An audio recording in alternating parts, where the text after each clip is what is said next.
18, versículo 1 e 2, que diz: eu te amarei do coração, ó Senhor, fortaleza minha. O Senhor é o meu rochedo, o meu lugar forte e o meu libertador, o meu Deus, a minha fortaleza em que confio, o meu escudo, a força da minha salvação e meu alto refúgio. Amém? Eu estou muito alegre que no mês de outubro minha Bolsa Família foi bloqueada e aí eu entrei em oração para o Senhor, estou nas tuas mãos. Se for para eu ganhar, amém. Se não, amém também, né? Está nas suas mãos, Senhor. E continuei, fiquei orando, fiz o propósito com Deus 3 dias, né, em prol do meu benefício e para a honra e glória de Deus, né? Sexta-feira eu recebi o meu resultado, né? Das minhas orações, do meu pedido, né? Do propósito que eu fiz, né? Sexta-feira eu olhei meu aplicativo, estava liberado meu Bolsa Família para a honra e glória de Deus, né? E estou alegre, só agradecer a Deus, né, pelas bênçãos alcançadas, né? Porque Deus ele é fiel na minha vida e na vida de cada um de nós, amém? Esse é meu testemunho, porque Deus ele é fiel, por isso que nós temos que servir este Deus, porque Deus ele é fiel, assim como ele fez na minha vida, creio que Deus ele vai fazer na sua também, amém? Só basta a gente crer e confiar no nome de Deus, amém? Vamos orar pela vida do pastor. Maravilhoso Deus, eterno Pai, Pai amado, Pai querido, Deus poderoso, preciso para o teu filho, Senhor, que irá trazer a tua palavra, Pai. Usa-lhe poderosamente nesta noite, Pai. Guarda ele na palma das tuas mãos, livra ele de todo o mal, Deus, repreenda todo devorador de palavras, Senhor. Pai amado, Pai querido, que eu te peço e te agradeço, em nome do Senhor Jesus. Amém.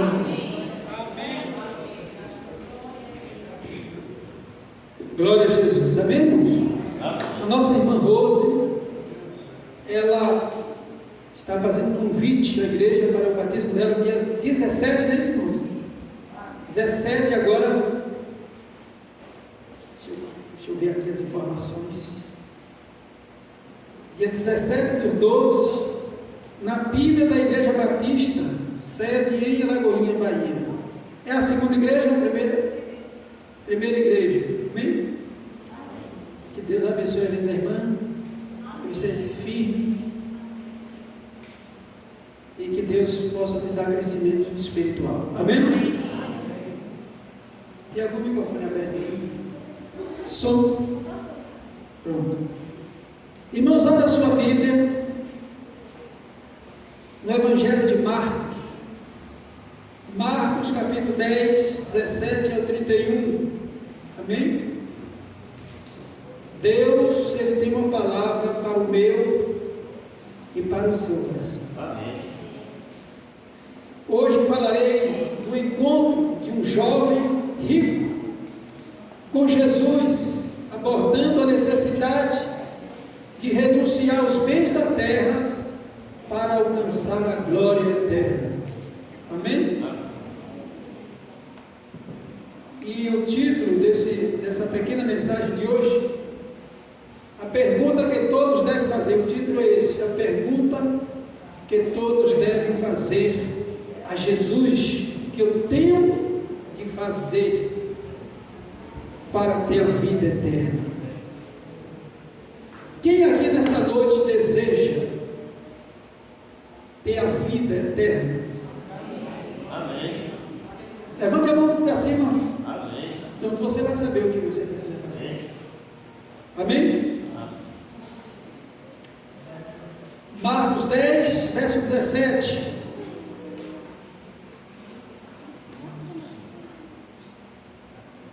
E pondo-se a caminho, correu para ele um homem, o qual se ajoelhou, dizendo,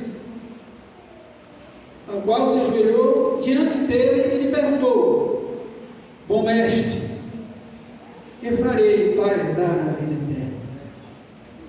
E Jesus lhe disse: por que me chamas bom?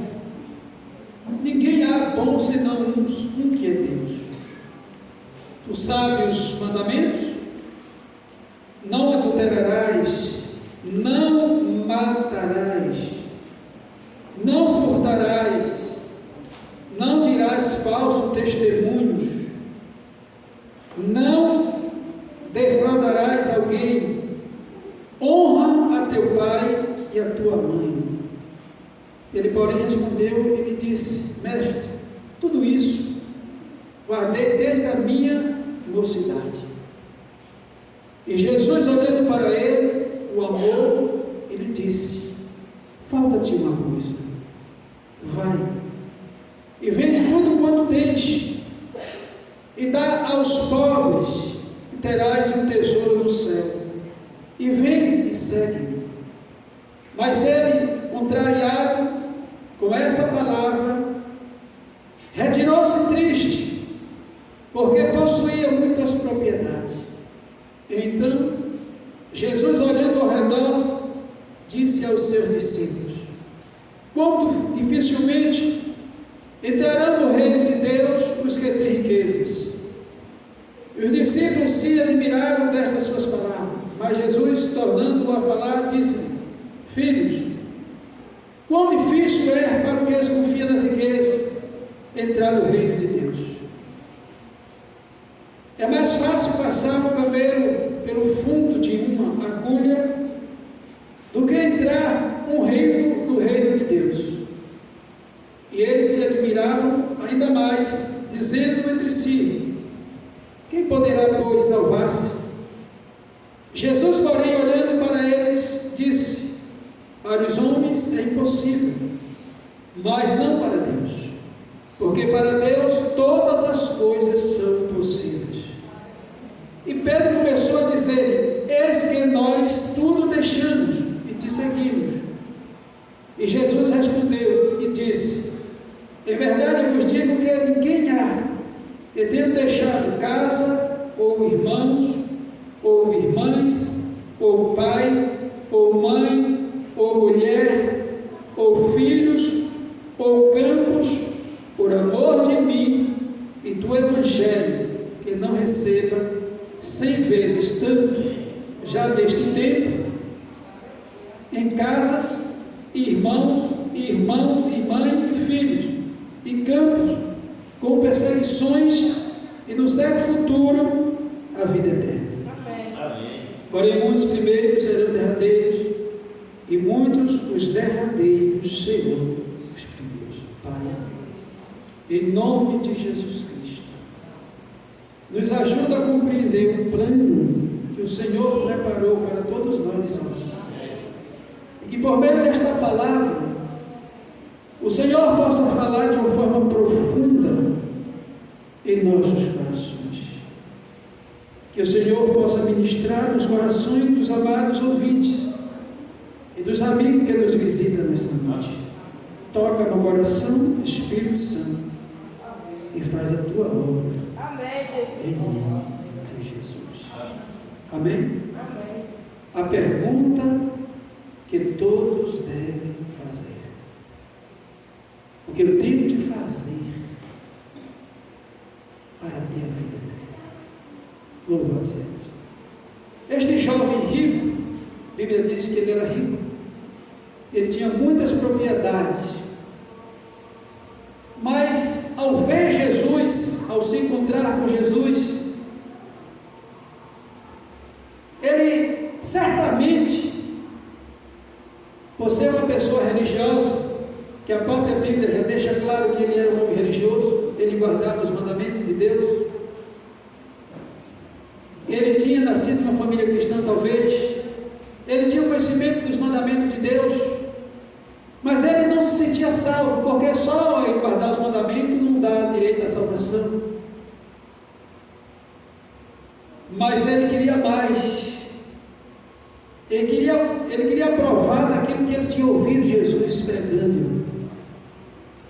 E ele se aproximou de Jesus e fez essa pergunta: bom mestre, o que eu tenho que fazer para herdar a vida? Eu gostaria de caminhar com os irmãos em pontos específicos dentro da mensagem, porque Deus tem uma mensagem para cada coração nessa noite. Eu quero abordar no primeiro tópico aqui que Jesus, ele não, olha olha só, Jesus, ele não aceita bajulação, e sim adoração.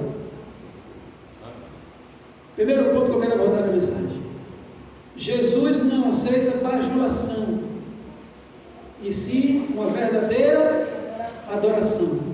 Aquele jovem rico, ele poderia, na situação que ele se encontrava, oferecer a Jesus a verdadeira adoração? Ele estava em busca de salvação. Ele era um homem religioso, guardava os mandamentos. Mas veja, irmãos, observe que ele ainda não seguia a Cristo. Ele ainda não tinha provado de Cristo. Ele não tinha provado dessa salvação. Logo, como ele poderia saber que Jesus era bom?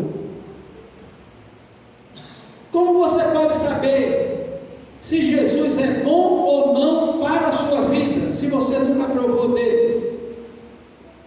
Se você nunca caminhou com ele? Se você nunca abriu o coração para ele? Então logo, quando aquele jovem se aproxima de Jesus e diz: bom mestre, Jesus não aceitou por ele ser chamado de bom. Não que Jesus fosse uma pessoa ruim, não é isso. Jesus era uma pessoa boa, redimido de verdade. Mas Jesus levou aquele elogio para quem? Para o Pai eterno. Então todo elogio que a gente recebe seja logo direcionado a Deus imediatamente. A glória do Senhor seja dado a Deus toda a glória e honra e louvor. Mas não pode Deus usar a gente e alguém fazer elogios e a gente ficar com os elogios e não passar para Deus. Isso é um sinal de queda. As pessoas não pensam assim, vai descer e acha que está fazendo aquilo que por merecimento, não passa a glória devida a Deus e acaba se atropelando e caindo. Mas Jesus não aceitou naquele momento, e ele disse para aquele jovem, olha só, presta atenção aí, no versículo de número 17, parte B do versículo, olha só o que ele diz. Ele chega e diz: bom mestre, que farei para herdar a vida eterna? Jesus, 18, olha a resposta. Jesus lhe disse: por que me chamas de bom? Ninguém há bom senão um, que é Deus. Agora, por que Jesus disse àquele jovem que estava em busca de vida eterna que bom era Deus? Abra sua Bíblia aí, louvado seja Deus, no livro de Lamentações 3, versículo 22. Veja o que está escrito, louvado seja Deus. Assim está escrito, confira aí: as misericórdias do Senhor são a causa de não sermos consumidos, porque as suas misericórdias não têm fim. Nós estamos vivos por conta das misericórdias e da bondade de Deus. Amém, Jesus. Por isso Jesus disse: olha, bom só há um, é o meu Pai que está nos céus, porque Ele nos protege, sendo nós maus, Ele diz que Ele nos dá coisas boas. Então Deus, Ele é uma fonte de bondade e de misericórdia. É Ele, é através dEle que nós respiramos, que nós andamos, que nós falamos, que nós estamos aqui adorando. Se não fosse por Ele, nenhum de nós estaríamos aqui nessa noite. Por mais que o homem ele não entenda os planos de Deus, por mais que o homem ele possa caminhar pelo caminho do ateísmo, de negar a existência de Deus, mesmo ele negando a existência de Deus, a Bíblia diz que ele vive por conta da bondade de Deus, porque o ar que ele respira pertence a Deus, a terra que ele pisa pertence a Deus, a água que ele bebe pertence a Deus. Aleluia. Tudo que existe sobre a terra, a Bíblia diz que foi Deus que o fez. Amém. Tudo pertence a Deus. Aleluia. Então está o ateu vivendo em favor e negando a Deus, e por conta dessa bondade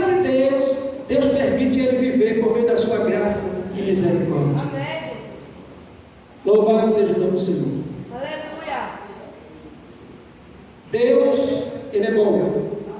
Jesus entende dessa forma. Quando ele foi chamado de bom pelos jovens, ele se levantou ao alto em que Deus entregou ali na cruz do Calvário, por amor às almas. Jesus Cristo, ele se entregou. Deus mandou ele à terra para ele cumprir uma missão e ele se entregou, conforme diz lá em João 11, para ser morto pelos nossos pecados. Então Jesus já fez a parte dele, cabe nós fazermos a nossa parte. Amém? Amém. Segundo, Jesus não aceita sacrifício, mas obediência. Marcos 10, 21. Olha só, presta atenção. Aquele jovem, irmãos, quando se obedece, para muitos é sacrifício, né? Obedecer aos mandamentos é sacrifício. E também tem o sacrifício que eles ofereciam a Deus de animais, certo? Mas a Bíblia diz aqui o seguinte: Jesus não aceita sacrifício, mas obediência. Marcos 10, 21. Vamos ver. Jesus, olhando para ele, o amor, ele disse: falta-te uma coisa. Falta-te uma coisa. Vai e vende tudo quanto tens, dá aos pobres, e terás um tesouro no céu, e vem e segue-me.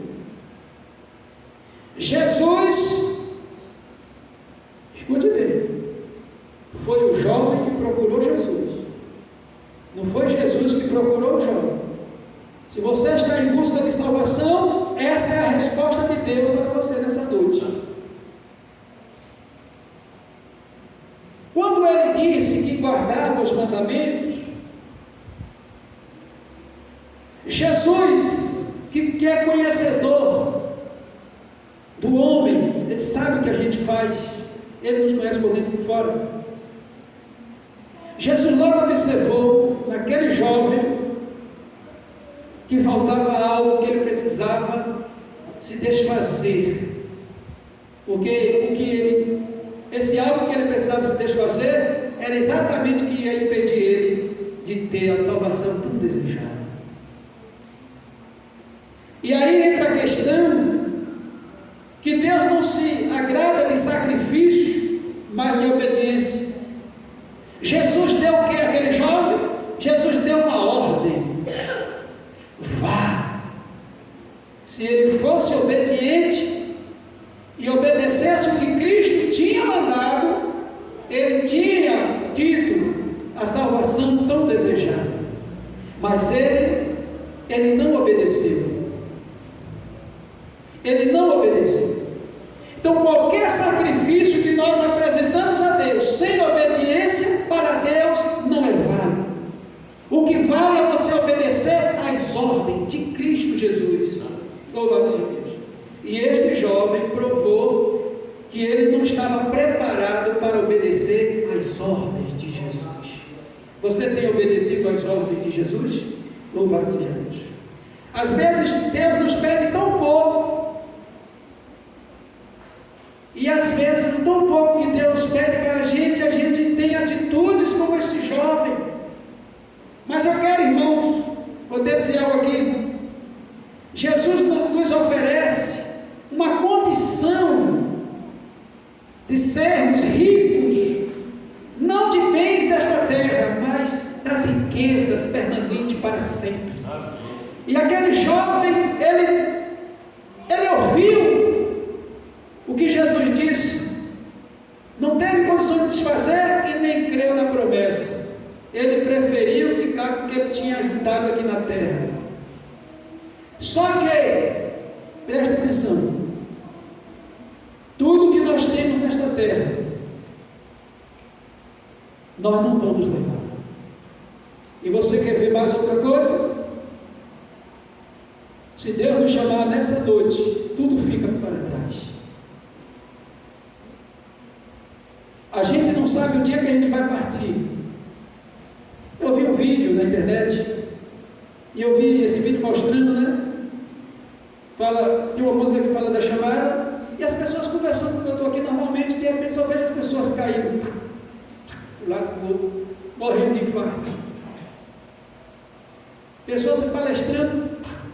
E esse vídeo mostra, acho que os irmãos já viram esse vídeo, várias pessoas caindo e morrendo assim, normal, sem sentir nada, e de repente o coração para, a gente não sabe.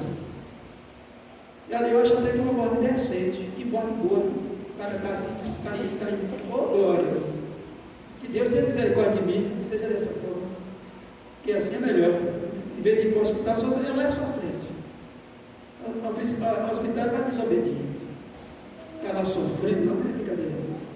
Então, irmãos, Deus nos dá a oportunidade de ajuntar os tesouros permanentes dos céus com as nossas boas obras.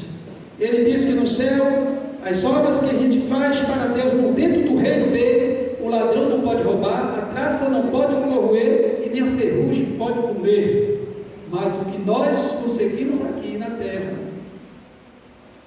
logo a traça corrói, o ferrugem consome, compra um carro novo. Tem carro que ainda aguenta, né, para uns 5, 6 anos, 10 anos, né? Mas tem uns que com 2 anos já está as portas ficando pronto. Um ano as portas já estavam tudo podre, troquei as portas umas 4 vezes na garantia. Carrinho muito fraco. Então, irmãos, as coisas da terra não é garantia de salvação para ninguém.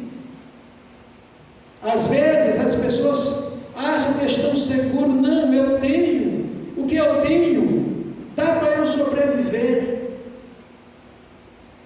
A Bíblia chega a dizer que Jesus trouxe uma palavra dizendo que um homem, ele fez uma plantação, ganhou toda a safra, e depois ele perguntou: o que farei eu agora?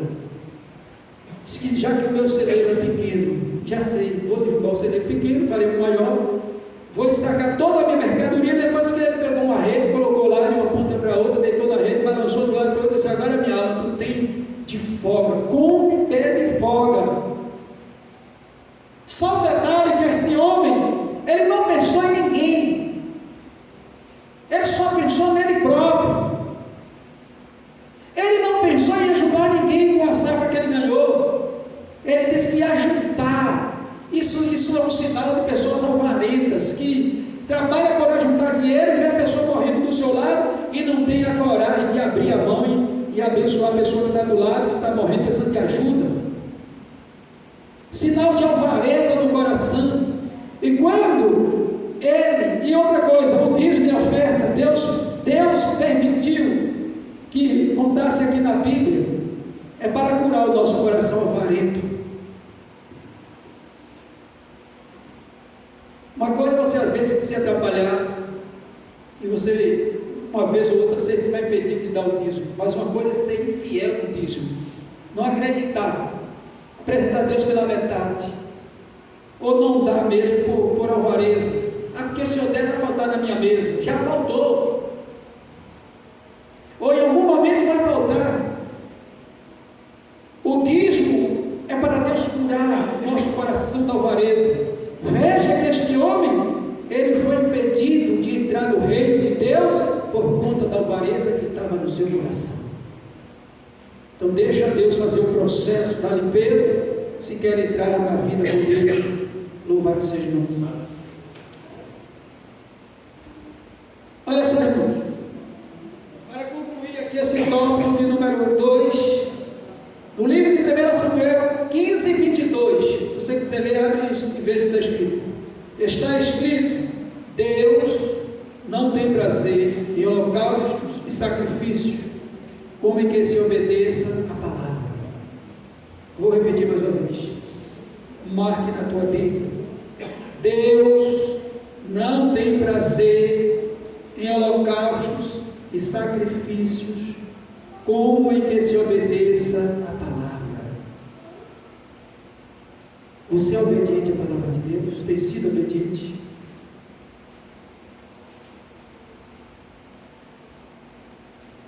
Obedecer às ordens de Deus é melhor do que sacrificar. Tem muita gente sacrificando, mas não obedece. Para Deus é melhor obedecer. O jovem recebeu uma ordem faça isso, e ele fez. Quanto de nós estamos negando a Jesus, desobedecendo a ordem direta dele? Uma delas é ir por todo mundo pregar o meu evangelho a toda criatura. Quanto de nós temos sido desobedientes nesse ide de Jesus Cristo? Quanto de nós tem negado a Jesus quando ele diz: amarás o teu próximo como a ti mesmo? Quanto de nós estamos negando a Jesus quando ele diz assim, que aquele que odeia o seu irmão está em treva, nunca conheceu a luz é ele, ou seja, ele nunca me conheceu? Você tem ódio do seu irmão? Odeia seu irmão? Quando você vê o seu irmão, você sente algum tipo de, no seu coração, algum algo dentro de você, fica, você não desejava vê-lo, não desejava encontrá-lo? Pronto. Jesus está dizendo que aqueles que têm essas coisas com o seu irmão está em treva, ou seja, não conheceu ainda a maravilhosa luz que é Ele. Coisas simples que Deus vai falando na Bíblia, como o dom de praticar a misericórdia. A gente vê o necessitado e se compadecer para ajudar, isso é misericórdia. Jesus, as obras de Jesus sempre é essa, praticar a misericórdia. Todos que Deus deseja, o que Deus deseja de todos nós é que obedeçamos a sua palavra em vez de oferecer sacrifício, seja ele qual for. E o terceiro tópico, dentro desse texto, a contrariedade do jovem ao ouvir de Jesus para ele desfazer do bem. Terceiro tópico, a contrariedade é um sinal de rejeição à palavra de Deus. Eu vou repetir, irmãos. A contrariedade é um sinal de rejeição à palavra de Deus. Versículo 22, olha aí no texto, veja o que está escrito. Mas ele, contrariado com essa palavra, retirou-se triste, porque possuía muitas propriedades. E ele, contrariado com a palavra. Você tem se contrariado com a palavra de Deus, meu irmão, minha irmã? Quando Deus exige renúncia, você tem se contrariado? Você se contraria quando você ouve o pastor pregando a palavra de Deus e cobrando alguma coisa, você fica contrariado? Isso é um sinal de rejeição da palavra. E quem rejeita a palavra está rejeitando o próprio Cristo. O jovem rico rejeitou foi a Cristo. Ele fez uma escolha e Cristo, Ele não interfere nas nossas escolhas. Você escolhe e Deus simplesmente respeita. Diga: Deus respeita a minha escolha, seja ela errada ou certa. Jesus não interferiu na escolha do jovem. Olha só, presta atenção, irmãos. Jesus não interferiu na escolha do jovem, do homem rico. Jesus, quando ele se contrariou e ficou triste, Jesus não foi atrás. Jesus não ficou adulando ele. Jesus não fez mais nada. Simplesmente calou-se e deixou ele ir. Então, a gente também precisa respeitar as pessoas que vai na igreja. Porque a maioria, quando vai por rejeição à palavra.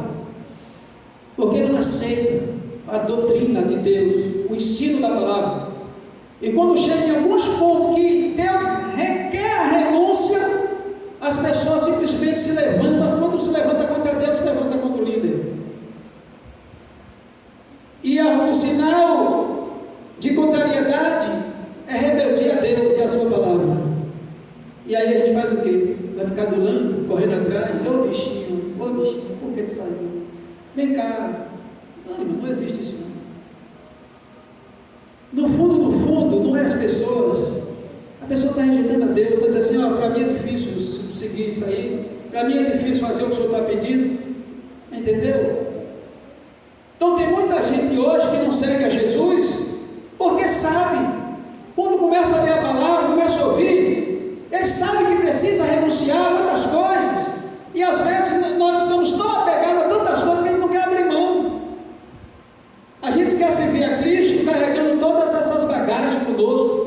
fazer as coisas do nosso modo, do nosso jeito. E não é bem assim. Nós precisamos submeter a Deus e a palavra e a autoridade da Bíblia. Se Deus é o nosso Senhor, então nós precisamos submeter a Ele por meio da autoridade da palavra. Então, se nós rejeitamos a autoridade da palavra sobre nós estamos rejeitando a Deus, logo Deus não faz parte da nossa vida e estamos fora do reino de Deus. Você pode ser um bom crente religioso, frequentar a igreja todos os dias, ser um bom serviço ofertante, mas isso não quer dizer que você está salvo. Pode ter sido batizado, ter uma carteira de membro com 20, 30 anos, isso não quer dizer que você está salvo. Se você e eu não submeter a palavra de Deus, a gente não pode entrar no reino de Deus. E tem muita gente ficando de fora.